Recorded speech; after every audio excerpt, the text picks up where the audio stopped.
Hello दोस्तों। आज हम फिर से अतिशय अकेडमी पर नई शुरुआत कर रहे हैं। ये शुरुआत 10वीं की हिंदी बुक से करने जा रहे हैं। तो हम आज पढ़ेंगे क्षितिज बुक के काव्य खंड को। काव्य खंड का प्रथम पाठ है सूरदास।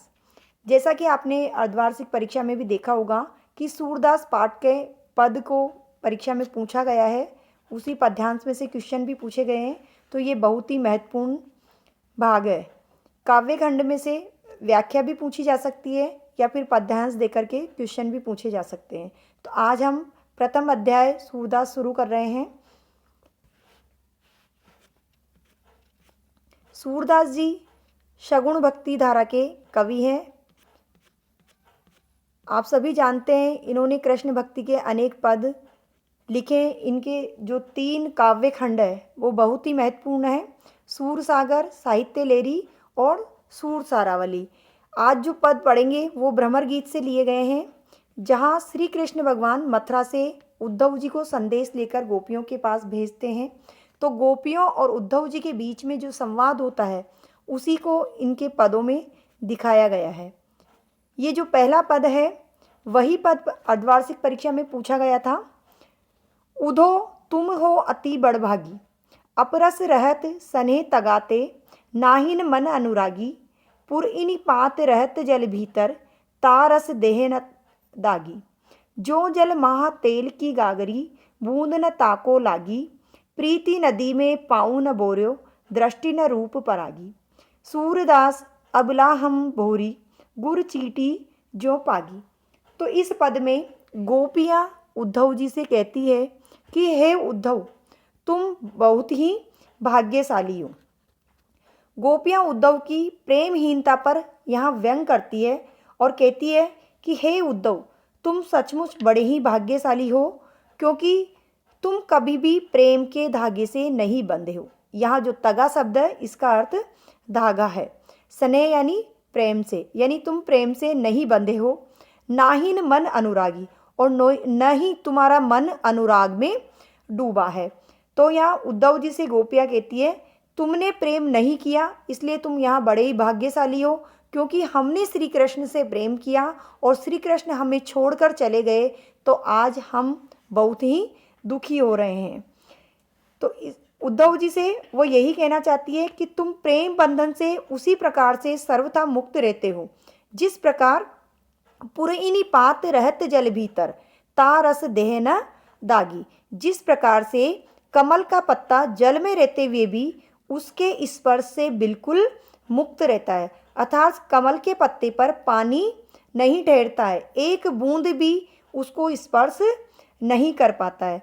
इस प्रकार से कमल के पत्ते पर जल की बूंद नहीं ठहरती है, उसी प्रकार से आप भी श्री कृष्ण भगवान जो प्रेम रूपी कृष्ण है उनके साथ रहते हुए भी आपके अंदर बिल्कुल भी प्रेम का अंकुर नहीं फूटा है।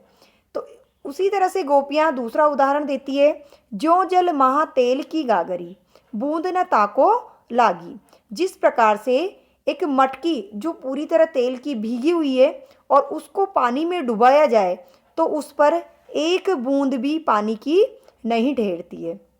बूंद न ताको लागी, यानी एक बूंद भी उस मटकी पर लगती नहीं है, अर्थात ठहरती नहीं है, स्पर्श नहीं कर पाती है। प्रीति नदी में पाऊँ न बोर्यो, दृष्टि न रूप परागी। गोपियाँ कहती है कि तुमने आज तक कभी भी प्रेम नदी में अपना पैर तक नहीं डुबोया है, अर्थात कभी भी प्रेम के पास तक नहीं फटके हो, यानी प्रेम के आसपास भी तुम नहीं गए हो, और ना ही जो तुम्हारी दृष्टि है वो किसी के रूप को या उसके आकर्षण को देखकर मोहित हुआ है। परंतु हम तो भोली भाली गोपियां हैं, अबलाएं हैं, जो अपने प्रियतम की रूप माधुरी पर उसी प्रकार से आसक्त होकर उसके प्रेम में पग गई है, अर्थात डूब गई है। तो किस प्रकार से? जिस प्रकार से गुड़ चीटी जो पागी, जिस प्रकार से चींटियाँ गुड़ की ओर आकर्षित होती है और गुड़ के पास जाकर, यानी गुड़ में जाकर के पूरी तरह उसमें चिपक जाती है। अगर उन्हें गुड़ से अलग किया जाए तो वो मर जाती है, परंतु गुड़ से अलग नहीं होना चाहती है। उसी प्रकार से हम भी श्री कृष्ण के प्रेम में इतने डूब गए हैं या श्री कृष्ण से हम इतना प्रेम करते हैं कि अगर हमें श्री कृष्ण से अलग होने की बात की जाए तो हम भी अपने प्राण दे देंगे। तो इस प्रकार से उद्धव जी और गोपियों के मध्य संवाद होता है और गोपियाँ अपने प्रेम का महत्व उद्धव जी से बताती है और उद्धव जी को कहती है कि आप प्रेम रूपी श्री कृष्ण के पास होते हुए भी आपके अंदर प्रेम नाम की कोई चीज़ नहीं है, अर्थात आप प्रेम या अनुराग में डूबे हुए नहीं हो। अब अगला पद देखते हैं। मन की मन ही मांझ रही, कहिए जाय कौन पे ऊधो, नाही परत कही, अवधि आधार आस आवन की, तन मन बिथा सही। अब इन जोग संदेशनि सुनी सुनी, बिरहिनी बिरह दही, चाहती हुती गुहारी, जितहि ते उतते धार बही। सूरदास अब धीर धरही, क्यों मर्यादा न लही।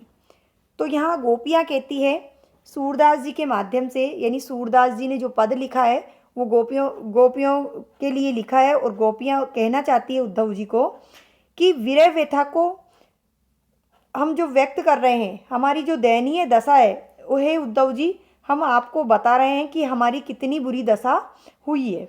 कृष्ण ने योग संदेश गोपियों को देने के लिए भेज तो दिया है, लेकिन वह इस बात को भूल गए हैं कि गोपियाँ श्री कृष्ण से प्रेम करती है।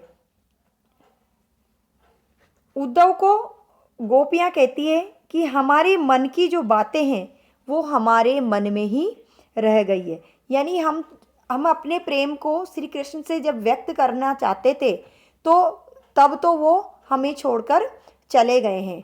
कहिए जाए कौन पे ऊधो, हे उद्धव हम अपने मन की बात अब किससे कहें, ना ही परत कही।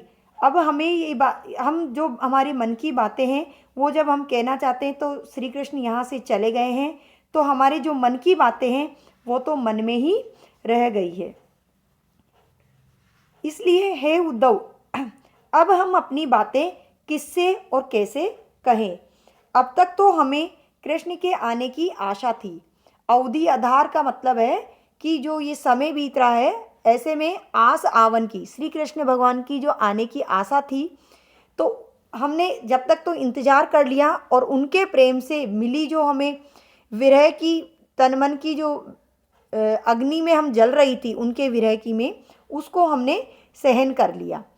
लेकिन अब इन जोग संदेश नहीं सुनी, लेकिन श्री कृष्ण भगवान खुद तो नहीं आए हैं, अपितु तुम्हें योग संदेश लेकर के भेज दिया है।